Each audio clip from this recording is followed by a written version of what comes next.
আউযুবিল্লাহি মিনাশ শাইতানির রাজিম বিসমিল্লাহির রহমানির রহিম। সম্মানিত দর্শক শ্রোতা, আসসালামু আলাইকুম। আশা করি মহান আল্লাহর ইচ্ছায় আপনারা সবাই ভালো আছেন। আলহামদুলিল্লাহ, আমিও ভালো আছি। আমি মোহাম্মদ জুয়েল মোল্লা, আমার ইউটিউব চ্যানেলের পক্ষ থেকে আপনাদের সবাইকে জানাই আন্তরিক শুভেচ্ছা, অভিনন্দন। আজ আমি আপনাদের সামনে একটা অত্যন্ত মূল্যবান এবং গুরুত্বপূর্ণ বিষয় আলোচনা নিয়ে উপস্থিত হয়েছি। আজকের আলোচনার বিষয়, সম্মানিত দর্শক বন্ধুরা, কিছু কম সংখ্যক লোক হলেও আমার ভিডিও যারা নিয়মিত দেখেন, এদের সংখ্যা খুবই কম। আপনাদের উদ্দেশ্যে বলছি, আমি এই কয়েকটা দিন আমার পারিবারিক এবং ব্যক্তিগত কাজে খুবই ব্যস্ত ছিলাম, যার জন্য লাইভে আসতে পারিনি এবং আপনারাও আমার ভিডিও মিস করেছেন। তার জন্য আমি আন্তরিকভাবে দুঃখিত। এই 4-5 দিন আগে বাংলাদেশ সরকারের একটা নির্বাহী আদেশে বাংলাদেশের একটা সন্ত্রাসী জঙ্গি সংগঠন আওয়ামী লীগকে নিষিদ্ধ করা হয়েছে। এজন্য সরকারকে ধন্যবাদ জানাই এবং যাদের আন্দোলনের ফসল হিসেবে এই সন্ত্রাসী জঙ্গি সংগঠনকে নিষিদ্ধ করা হয়েছে, এই আন্দোলনকারীদেরকেও ধন্যবাদ জানাই এই আন্দোলন সফল করার জন্য। আর সরকারকেও স্বাগত জানাই তাদের এই ন্যায্য দাবি মেনে নেওয়ার জন্য। এই নিষিদ্ধ সংগঠন, তাদেরকে নিষিদ্ধ করার পর এই জঙ্গি সংগঠন এরা বিভিন্ন জায়গায় নাশকতার পরিকল্পনা করছে। এদিকে আমাদের ছাত্র সমাজ, ছাত্র এবং জনতা সবাইকে খেয়াল রাখতে হবে। এই নিষিদ্ধ জঙ্গি সংগঠন আসলে এটা ভারতের সংগঠন, এটা বাংলাদেশের কোনো সংগঠন নয়। এদের রাজনীতি করতে হলে এদের ইন্ডিয়ায় যে করা উচিত, এটা বাংলাদেশের কোনো দল নয়।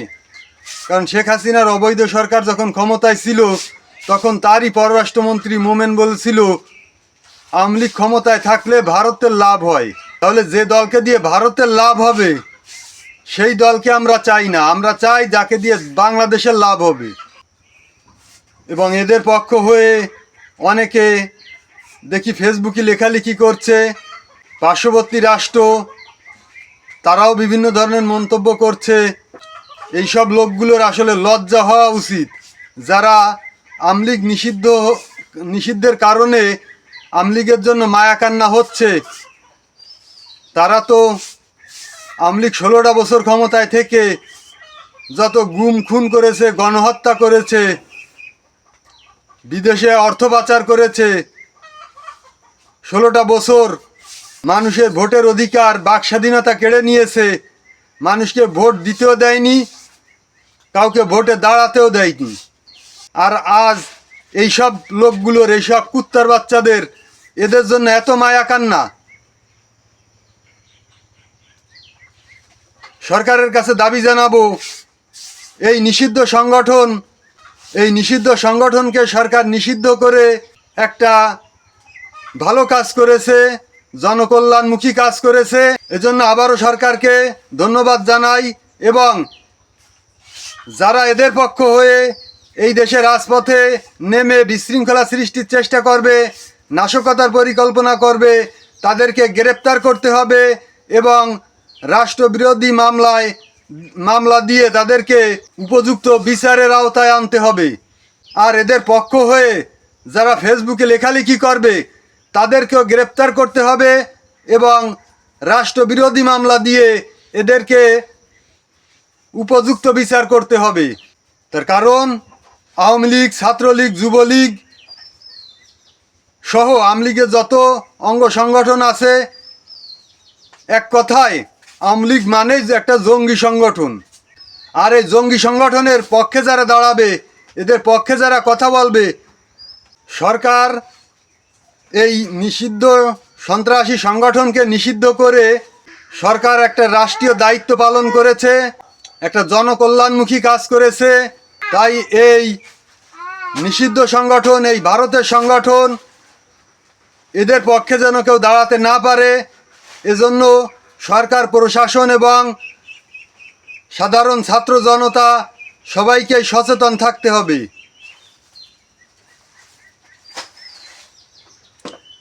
আমরা যদি সচেতন হই, ছাত্র জনতা এবং সকল রাজনৈতিক দল, সরকার প্রশাসন, তাহলে এই রয়ের এজেন্ট, এই নিষিদ্ধ সংগঠনের লোকেরা এদের উদ্দেশ্য এই দেশে বাস্তবায়ন করতে পারবে না। এজন্য আমাদের সবাইকে, আবারও বলছি, সবাইকে সচেতন হতে হবে এবং এদের বিরুদ্ধে সজাগ দৃষ্টি রাখতে হবে। সম্মানিত দর্শক শ্রোতা, আশা করি আজকের আলোচনা আপনাদের কাছে খুবই ভালো লেগেছে। এই ধরনের আলোচনা নিত্য নতুন সবসময় পেতে আমার চ্যানেলটাকে সাবস্ক্রাইব করবেন এবং অল বাটনে চাপ দিয়ে নোটিফিকেশন বাজিয়ে রাখবেন। পরবর্তী ভিডিও ছাড়লেই আপনার কাছে পৌঁছে যাবে। এবং বেশি বেশি শেয়ার করে আত্মীয় বন্ধুবান্ধবদের মাঝে ছড়িয়ে দেওয়ার অনুরোধ করছি, যাতে সবাই দেখার সুযোগ পায়।